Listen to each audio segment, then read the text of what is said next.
Hello, everyone. Okay, I'm assuming I can go ahead here. It is so great to see all of you guys. And Jen, I just maybe should get a quick text from you to say just keep going because I can't hear people back. Go. Okay, I see it. Um, Guys, it is so great to be with you. I cannot believe that we are at the end of this crazy year. And I just want to start off with a few highlights of what has happened over this year because it's pretty amazing. Oh, I can even see some of you guys now. Disa, hi, Kim, Cooper, I can see you on my screen. Michaela, these are the people that I can see. And the patients will change. It's so good. Hi, Kim. So good to see you guys. Um, well, this has been an amazing year, and there's just some stats that we've gathered in the office just to give you a little bit of a feel for what's been going on because we all kind of see it from our area. This year has been filled with hand washing, it has been filled with cleaning, it's been filled with masks, lack of parent content. It has been a very, very complex year, and we are hopefully at the end of it. We've had many extra visits from licensing officers, more than usual. We've had a 34% increase in our janitorial supplies. We've had 21 classroom closures. That amazed me. So not all schools had to close, but we had to have to close 21 of our classes this year. We've had 82 notification emails going out to for parents about classroom exposures. We had over 30 of our staff who had to isolate. We had one staff member who had to isolate from 4 different exposures and was off for over 8 weeks in isolation this year. We had 80 plus staff who took COVID tests, and thankfully only about 10 had actual COVID cases. So it has been a very challenging year, and it looks like we've made it. So we are hoping that September will bring a whole different year for us. So Wind and Tide teachers, as I look at those of you who are passing on my screen here, I want to thank you so much for everything that has gone into this year. And so many early childhood programs have had to close, and we haven't. We have made it, and I'm so grateful to each one of you. So as we go into our year-end staff meeting, which I thought for sure was going to be in person by this point in the year, and yet we're still on Zoom, I hope that you can feel connected even as we continue to be on Zoom, and I hope we can make this an exciting meeting for you because I know you've gone through a long week and you're at the end of a long day, so I'll give it my best from my end. I want to begin by just wrapping up our theme study. 5 years ago, we were at year 30 with Wind and Tide, and most of you are here with us. Some of you has joined since then. And we started this theme of whole child development. And we started this theme because I wanted to express to you what's the why behind Wind and Tide, and make sure that we are all aware of what that why was. Because many of you have been journeying with us for many years, but some of you are new. And so why do we have the curriculums that we have? Why do we have the programs that we have? Because if we don't know the why behind those things, it really lessens our effectivity. So we came up with whole child development, which is something that I'm sure most of you studied in early childhood. And I'm going to take a few moments just to review that because then it is going to be in our past, and I'm going to then launch us into what next year's theme is going to be. So with whole child development, we were talking that each one of these fingers expresses a different area of development, and they all work together, just like we use all of our fingers to do things like open doors, play instruments, hold someone else's hand. All our fingers work together to create a whole being. So let's go through those fingers quickly. We started off our first year with our thumb, which we identified as spiritual development, the way our capacity for love grows and changes across our lifetime.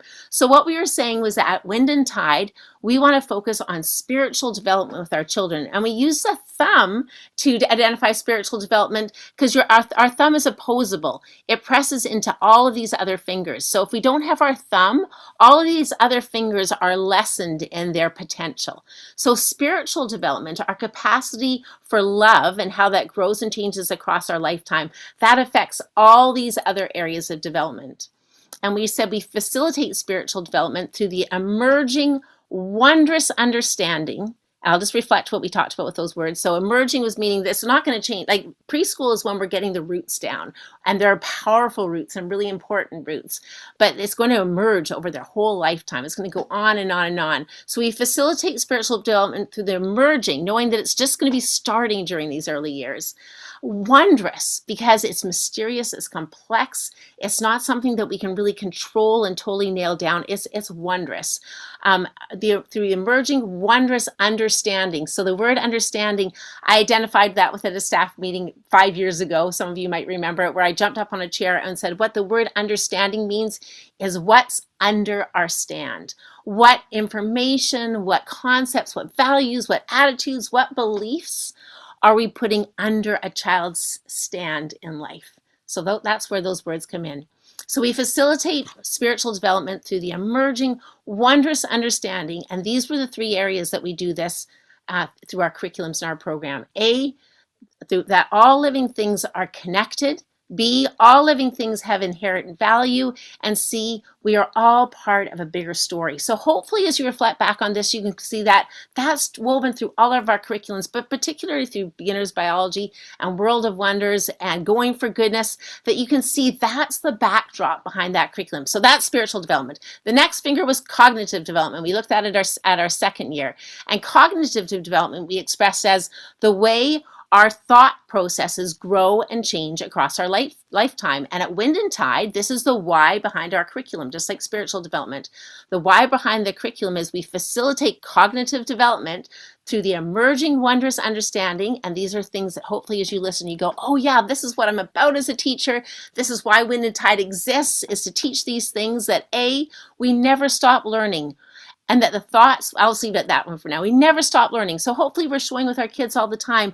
As teachers, we're still learning. We're learning from our kids. We're learning from the parents. We're learning from the staff members that we work with. And we're learning from the curriculum that we share. We never stop learning.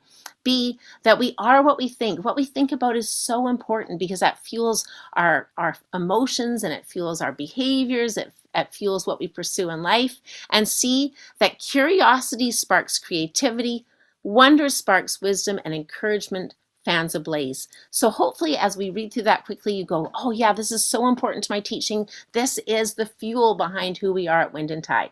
So spiritual development, cognitive development. The middle finger was physical development. And we defined physical development as the way our bodies grow and change across our lifespan. And we facilitate physical development through the emerging, wondrous understanding that A, our body is a marvelous vessel. So hopefully as you think about what you've taught your kids through World of Wonders and the physical activities that we do with them and what we talk about at snack time when we're eating healthy foods, this all comes into us that our body is a marvelous vessel and our body needs wise care and attention. And see, our body does not define us. So our body is a marvelous vessel. It carries us. Our body carries us through life, but our body doesn't define who we are. Our character, our mind, that defines who we are, our inner being. And of course, we don't use those words with kids, but that's expressed through how we handle conflict with kids, how our Going for Goodness program runs, how we speak with kids when we're moving them through the transitions of our day. So all of these things tie into why we do what we do at Wind and Tide. So then the next one, our next finger, was social development. And we define social development as the way our ability to relate to others grows and changes across our lifetime. That's what social development is all about. And at Wind and Tide, we facilitate social development through the emerging wondrous understanding that A, everyone belongs. So that's what our Going for Goodness program is all about. That's when we say, friends, come on over to circle time, or friends, it's time to line up to go outside. That's the reason, that's a why behind us, because everyone belongs. B, we treat each other as we wish to be treated. Hopefully you see that coming out as your programs all the time. That's what kindness means. We treat other people as we wish to be treated. And C, joy comes through giving to others. So again, that's through our Union Gospel Mission programs, it's through our Going for Goodness program, it's through the Dance-a-thon, it's how we treat each other on a day-to-day basis. This is the why behind all those things, because it's part of social development and what we value for our students at Wind and Tide. And then the last area that we've been exploring this year is emotional development. And we defined emotional development as the way our discernment of feelings grows and changes across our lifetime. And we facilitate emotional development at Wind and Tide through the emerging wondrous understanding that A, all emotions are valid and necessary. B, there are no good emotions and bad emotions. And C, we nurture our mental health by making space for all the emotions in ourselves and others. So over the last 5 years, that's what we've been covering in whole child development.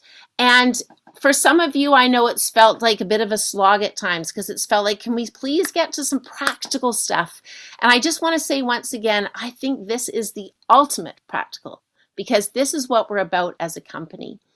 And so now, as we start to move on to our next year together, which will hopefully be a year when we can actually be face to face and connecting, I long for that, we are going to move on to a new theme. There's a quote by Gandhi that I've shared with you a few times, and we use it often on our now Wind and Tide podcast, Family 360. And the quote is this. He says, if we want to reach real peace in the world, we must begin with the children.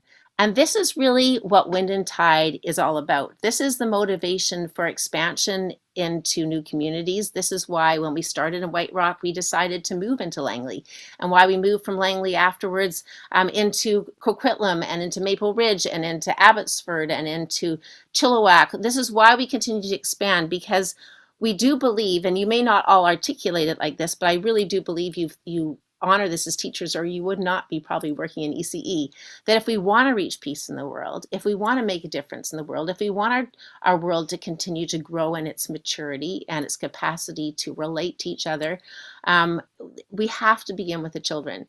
And I'm going to talk about this a little later on, but the tragic, horrible discoveries of last Friday in Kamloops are just those further gasps of breath that we take to go to feel like our world can't keep going like this. Like, will this never end?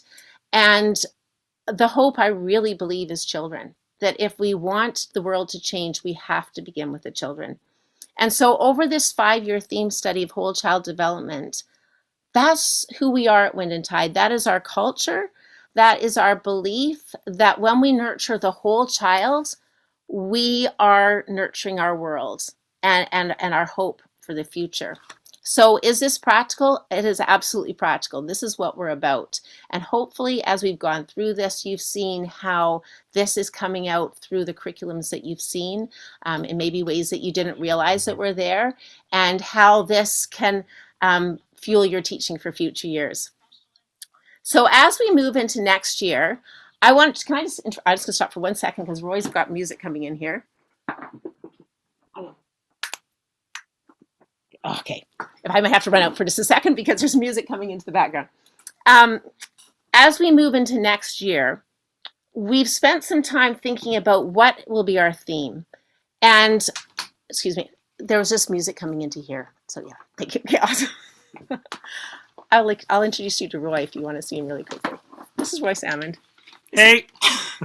For those of you who haven't met him before, this is Gail's awesome husband, and who produces our Wind and Tide music. And the music was coming in here, so he came and unplugged it. So thank you. As we've been thinking about our theme from next year, we're not going to do another 5-year theme study. We are going to do a regular theme again for next year. But I wanted to match the theme with a vision that we've cast for our future. And I've shared this vision with you at Christmas time, and I'm going to say it to you again. The vision is that by 2025, we want to have wait lists back at all of our Wind and Tide locations in all of our programs. For the first 15 years of Wind and Tide, that's how we operated. We always had wait lists at all of our programs. And so when we opened up for registration, we were instantly full. And if people couldn't get the morning classes, they would take the afternoon classes. Now, in the last few years, that has shifted for very logical and good reasons.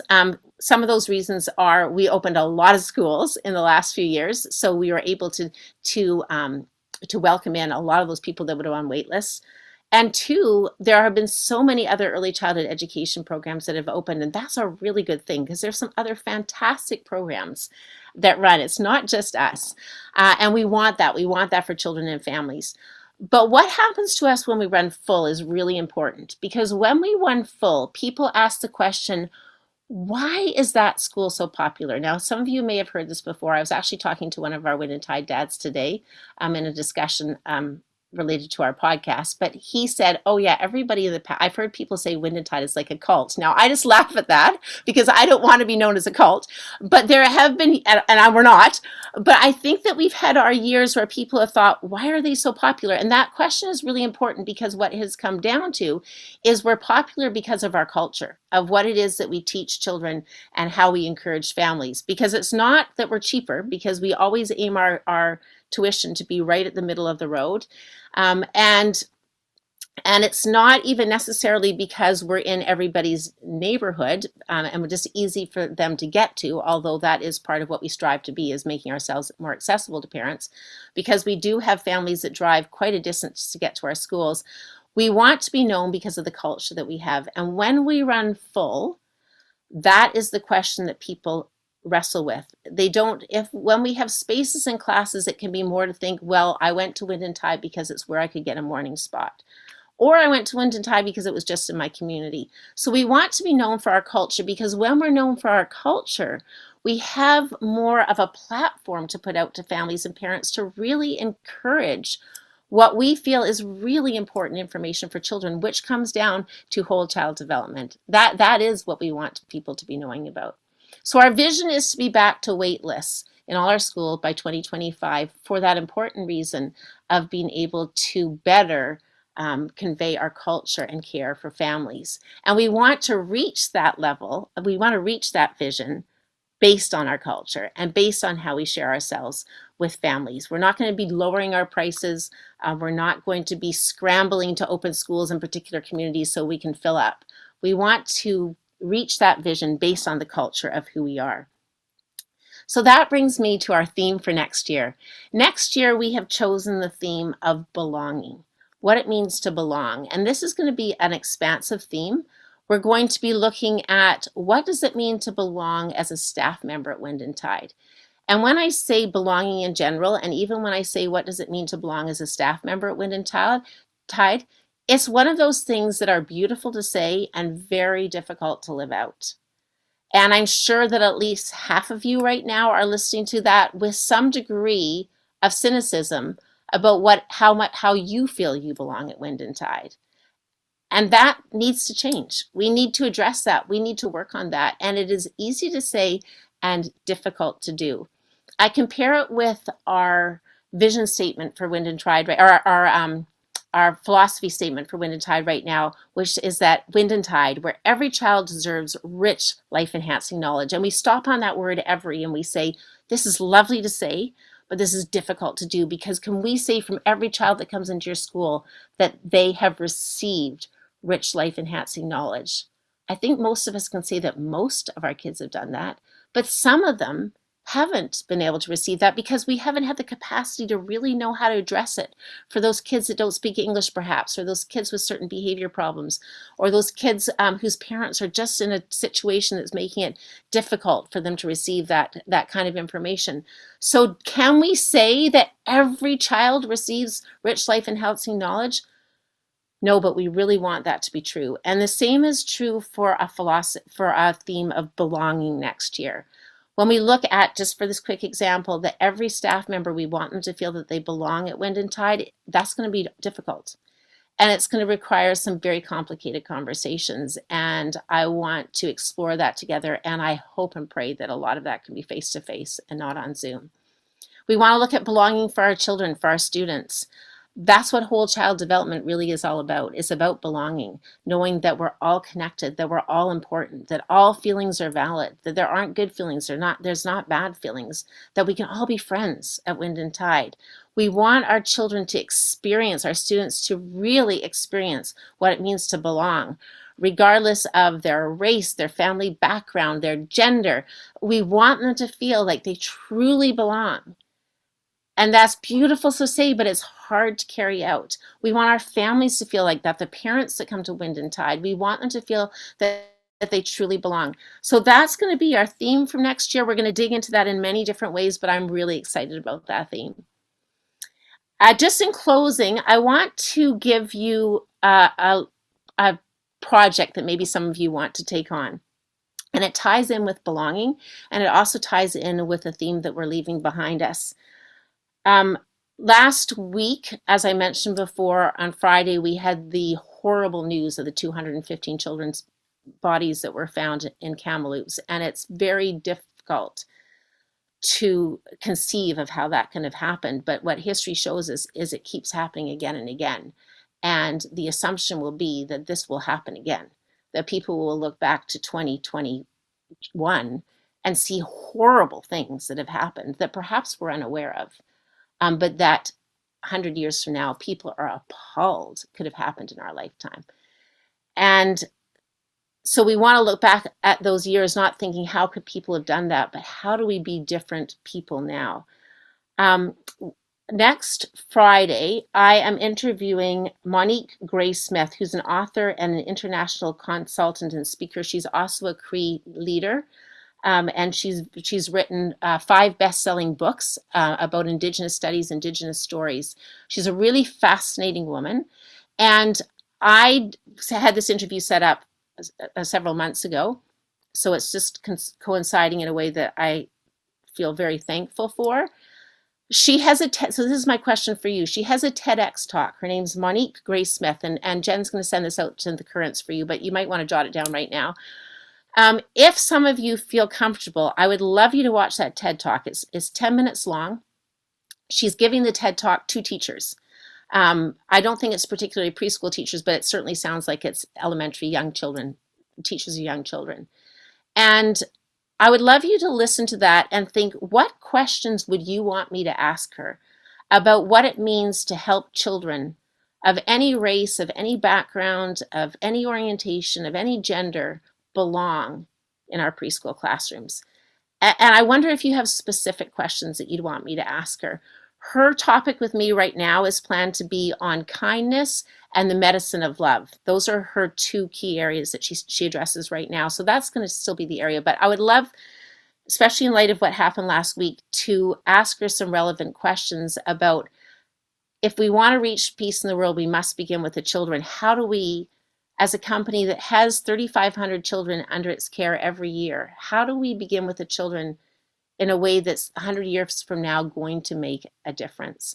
So if some of you feel comfortable doing that, listening to that TED Talk and sending the questions in, Jen's going to give a Google Doc to put those into. I would really appreciate that, and it would be my honor to ask her those questions so that I can hear what's really relevant to you, and that can help us move towards this theme of belonging next year.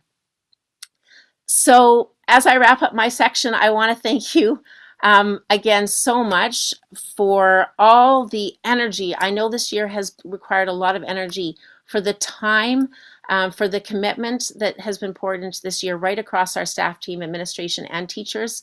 And next year, I think it will all feel really easy. That's what I'm hoping and thinking, that compared to what we've been through this year, next year will feel a lot easier. I think that this year has built our resilience, and I'm just going to end on this. The definition of resilience is our propensity to recover from adversity. And you have all recovered from adversity. You might not feel you've recovered, but you've dealt with adversity so well this year. We've built resilience, and that's going to fuel us for our vision for the future of building our classes up to wait lists in each location, so that we have a solid platform for delivering our culture of care for our Wind and Tide families. So thank you very much. I look forward to hearing all the rest that's going to happen in our year-end meeting here, and I look forward to being with you again.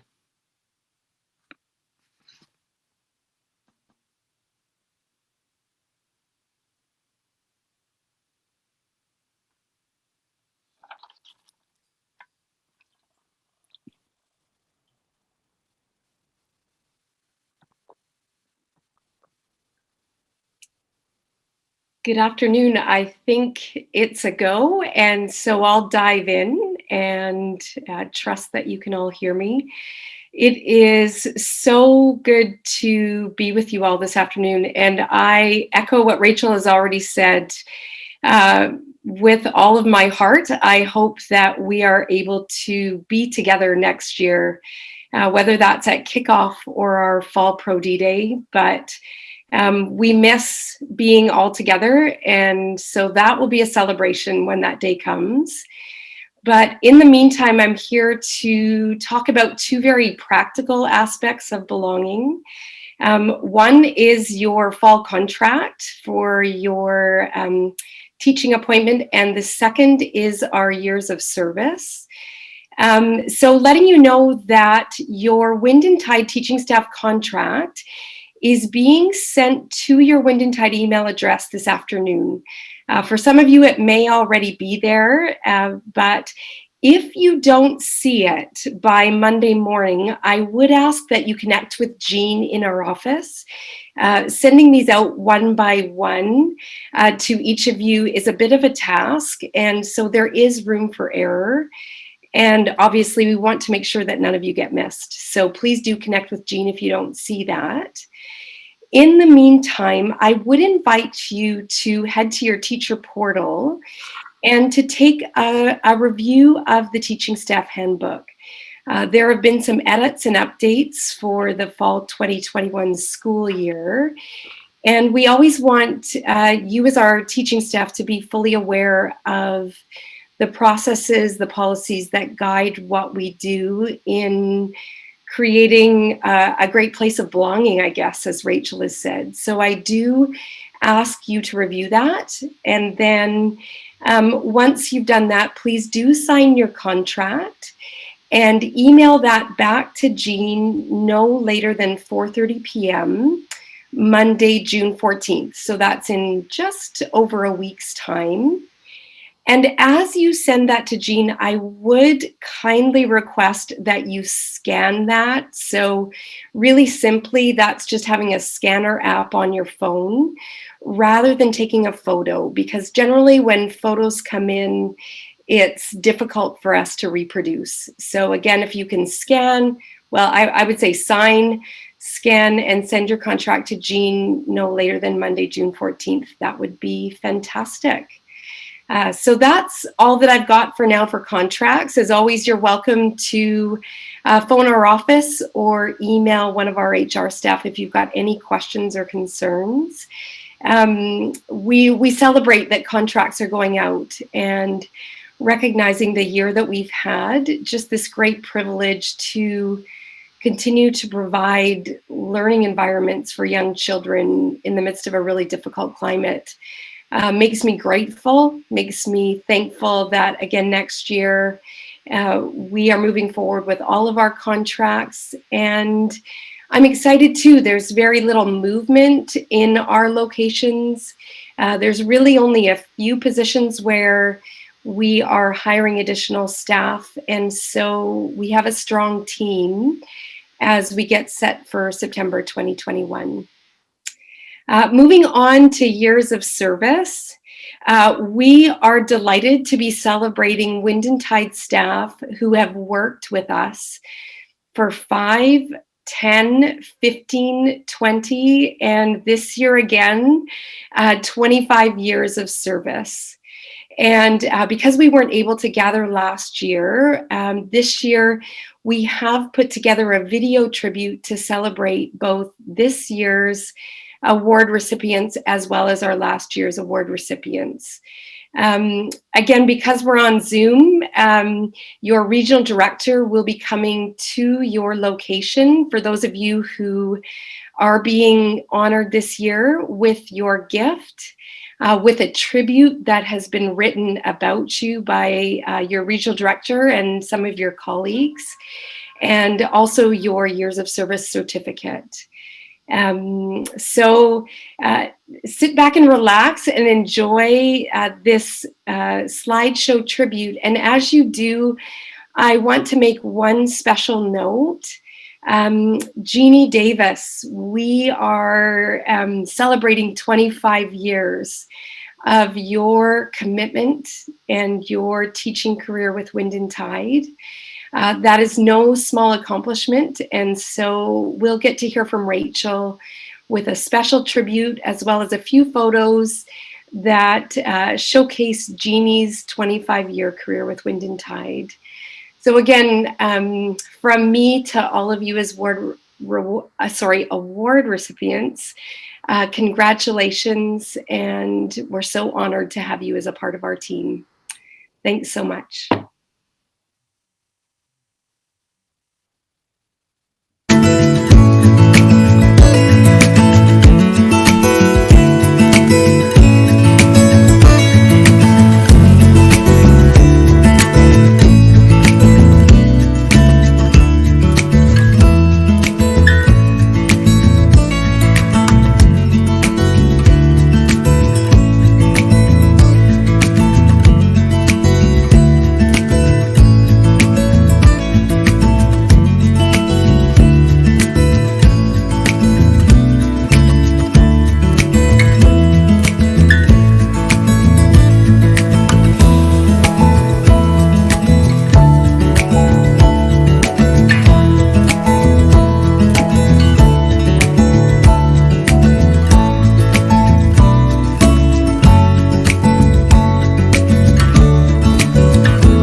This is a 25-year tribute to Jeannie Davis and also a last tribute to Jeannie, as this is going to be her last year at Wind and Tide.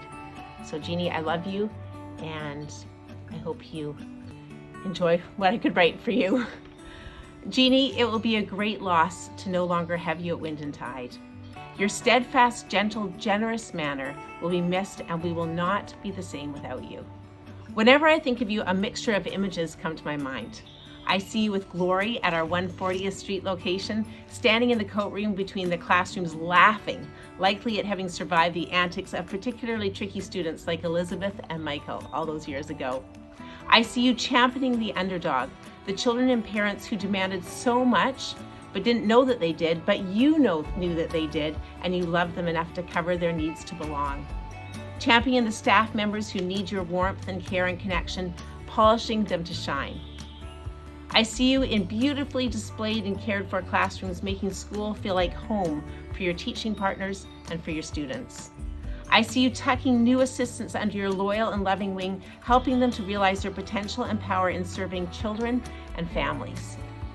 I see you on the stage at parent meetings, clearly, warmly, and professionally sharing from your heart and from your wisdom. I see you in your radiant beauty, walking into staff meetings with a presence and grace that is always so warm and so welcoming. I see you seeking those who need a tender touch of compassion or a listening ear of empathy and giving them generous freedom. I see you talking to me about China, why you're going, why I should go, the tough and the tremendous joys of raising our children. I see you changing my life as a parent, professional, and person through moments we could snatch at meetings and wonderfully rich, yet never enough conversations. I look forward to connecting with you in the years to come, Jeannie. You are a kind, wise, loyal, strong woman and friend, and it has been my honor to work with you for the last 25 years. Thank you for allowing me to see these many parts of you, Jeannie.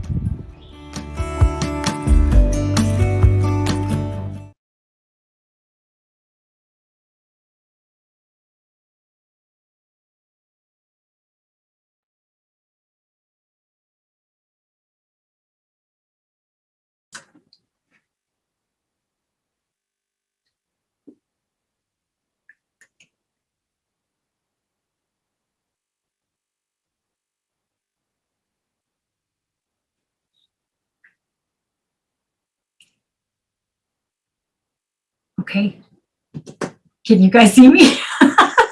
Love these Zoom meetings. Beautiful, beautiful tributes. Jeannie, you're gonna be missed dearly. That was amazing. Anyways, I have to carry on to less exciting and equally important things. So we're gonna just move right through, just try and make sure we finish on time. Grad slideshows. So this will be for 4-year-old teachers. So all your photos and quotes and teacher farewell messages should be in now. I think we have them all, except there's a couple of teacher messages missing. So if you haven't done that, do so, please. And I just hope that now that that's behind you, you're feeling good and you're ready to move on with the rest of what June has to offer. Also, just a friendly reminder, if you've opted to have the marketing team put together your links to send to families, then for the grads videos, then please remember to try and get those in for Friday, June 18th. So that really only gives our marketing team a couple of days to put everything together for you to send to your families. So again, with that, you're just going to upload it to the Google Drive the same way you've been doing with all the photos and everything else. Okay, and one last thing before we move on from grad, and this applies to 3-year-old teachers as well. I know with BC's restart plan coming out and restrictions just starting to loosen a little bit, you might be sort of getting families wondering if you're going to be actually hosting any in-class events, but we want to make sure that at this time we're just going to keep everything as is. We're not going to rush back. there's so many different layers to that. So we want to just make sure if you have questions coming at you, or if you have questions yourself, just talk to your RDs and they can walk you through all of the details for that. Okay, now once you get through all of that, we're on to cleaning days. So don't forget your checklists are on the portal if you want to remember all the tasks you're supposed to do on cleaning days. I'm going to list a bunch of things that are due during those cleaning days. So there's your checklist, and I know it's been updated. So there's a little COVID section too. So that applies for this year. Your teacher's tool chest orders. So again, we're going to order from teacher's tool chest this year, same as in the past. These are due by June 30th, the last cleanup day. And it's the same thing where you'll have $525 to spend there. I know in the last couple of years, some of you have opted to spend $300 with teacher's tool chest and then a $200 option to spend elsewhere if you feel like you can find things at other places. So you can do that again if that's what you want to do. Just please let me know if that is what you're opting to do so that we can kind of track it. And then when Teacher's Tool Chest asks us if we've got everybody, then we just know where everyone's landing with that. So one more thing with Teacher's Tool Chest. Last year, because of COVID, they had to set up a special orders website. So we're happy to say that this year we're back to the regular website. But there is a but. The supply chain is still very tight. So it's recommended, if you don't want items to be delayed as much as possible, they're recommending that if you can place your order sooner, that would help avoid disappointment. So I know it's a lot to ask because you've got so much going on right now, but if you're able to, if you feel like you can handle that, then I encourage you to get that order in as soon as possible. And those instructions are on your portal as well. One last thing with Teacher's Tool Chest, it's come to my attention that when you go to check out, if there are some items that aren't in stock, you're going to see a message that says the products marked with asterisks are not in stock, or it's not true. Well, they're not in stock, but that doesn't mean that you can't get them. It just means it's a special order. So don't worry if you see that message. You'll still get those items. Okay. On from that, we have your sticker orders that are also due by June 30th. Some of them have started coming in already, so fantastic, good on you. And it's, of course, it's an optional thing. So 3-year-old teachers, 4-year-old teachers, junior kindergarten teachers, we have a junior kindergarten long-awaited special order form for you as well. But it is optional. You don't have to order stickers. You don't have to order all of them. You can order some.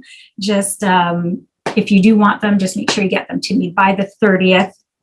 I can't place an order mid-year to refresh or restock. So it would have to wait till the following September if you don't end up with enough. So just take the time, count out what you will need or what you want, and then get those orders in. Also new this year is the Fun Family Fair order form. So this is 4-year-old teachers again.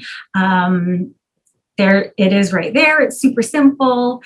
Just I know you won't necessarily know exactly how many students you're going to have next year, but just whatever your center is slotted for, then we'll just make sure you have that. So don't forget, because that's a new one this year. So just don't forget to send that in with the other orders. Okay. One little plug from me. If on your cleanup days, we always ask that you return your unused curriculum, and that's so that we can hand it out again the following year, and we don't want you just stacking up the things that you aren't using in your classroom. But I just ask that you do send that in with the cleanup days, not your setup days. Because what happens is we order product for you over the summer, and then at kickoff, a bunch of things start coming back to us, and then we have to store them here at the office for another year. And it's financially expensive to do that too.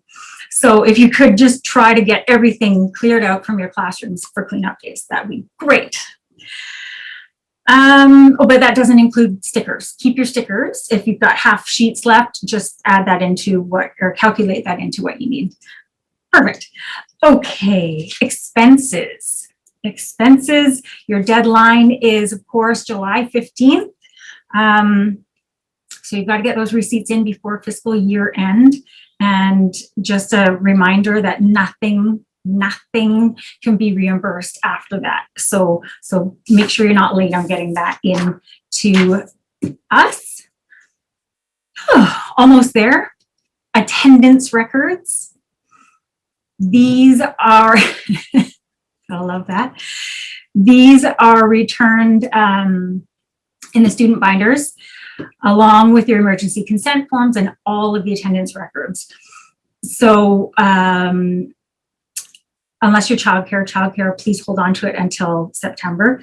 But what we want to make sure is that everything is in order from September through to June. That would make registration love you so much. And also that it's organized in programs. So 3 a.m., 3 p.m., 4 a.m., 4 p.m. There's, if you can imagine all the different centers dropping everything off at the same time, it's really easy to get things mixed up. So if they're not inside your binders and in order, then it's going to be a lot of work on registration's part. So childcare, like I said, hold on to yours. Sometimes we get half of it back and then we get more back in September. It's just easier if you just hold it onto it all. And the one thing that we notice a lot is the location name is missing from the attendance records for childcare centers because they look a little bit different. So if you could just make sure that it's well labeled, that would be great. And first aid. So if you're a lucky duck like me, you will be receiving an email reminder that your first aid is expiring. So if you're due and you haven't received that, just watch for that email, and you'll also see it in the currents. So if you have any questions about that and how it works, you can always contact Jean at the office. And last but not least, we are actually plowing through this. This is great. Startup information for next year. So you've got your at a glance calendars up on the portal now. All of these dates are listed on there, but I'm just going to let you know that our kickoff meeting will be Wednesday, September 1st. And we're going to run it the same way we did this past year, if you were here for kickoff, where we will have one teacher pop by Parkland, pick up your items, and just head straight to your center so you can have more time to set up. And so we can just keep numbers small. So more details will come out about that, but just keep in mind it'll look like last year. And so you'll have the 1st, the 2nd, and the 3rd of September to set up.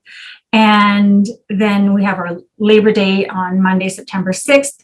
And our first classes for 3-year-olds, like the orientation day, that's going to be Tuesday, September 7th. That's when the junior kindergarten classes also begin. And then the 4-year-old classes begin on the Wednesday, September 8th. So all of those dates are on there for you to look at your to plan your next school year. Can't believe we're thinking about that already. Anyways, that's it from me. And I think we're sending it back to Rachel to say goodbye. Well done, everyone.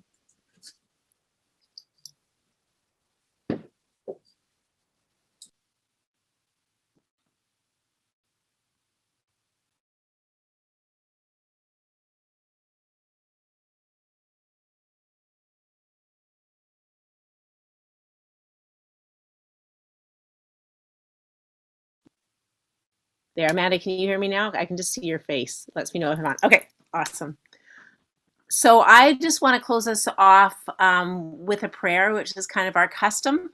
And it's kind of weird to pray on a Zoom call, so I'm just going to just say it sort of as a blessing upon us all. Just thinking ahead, we are part of a bigger story, and we want to be aware that Winded Tide is not the story. It's part of a much bigger story, and we want to step into that, to continue to step into that with everything that we can, so that we can best serve each other and the children that we have and the families in our community. So, with reflection over our last 5 years, I just pray that we can serve our children, their spirits, their cognitive development, their physical development, their social development, their emotional development, in a way that meets the needs of every child that's in our care, that we will never underestimate our capacity to do that. And so that we are nurturing children who will go on to be the adults of the next generation that can bring peace in the world. So I pray that for us, that we can feel in our own ways the incredible giftedness that each of us have uniquely to meet that task. And I reflect upon, I pray for the students that are leaving Winded Tide this year, thinking that we probably have about 1,500 kids that are leaving our schools to go on into kindergarten, and just trust that the care that has been poured into them over their years at Winded Tide will serve them, and that there'll be lights in their kindergarten that bring peace to students around them. And then thinking of our students that are coming in, roughly 1,500 kids that will start with us next year, that they'll be prepared and ready for this, and that we as staff and administrators will be prepared and ready for those kids that are coming in, and for those families as well.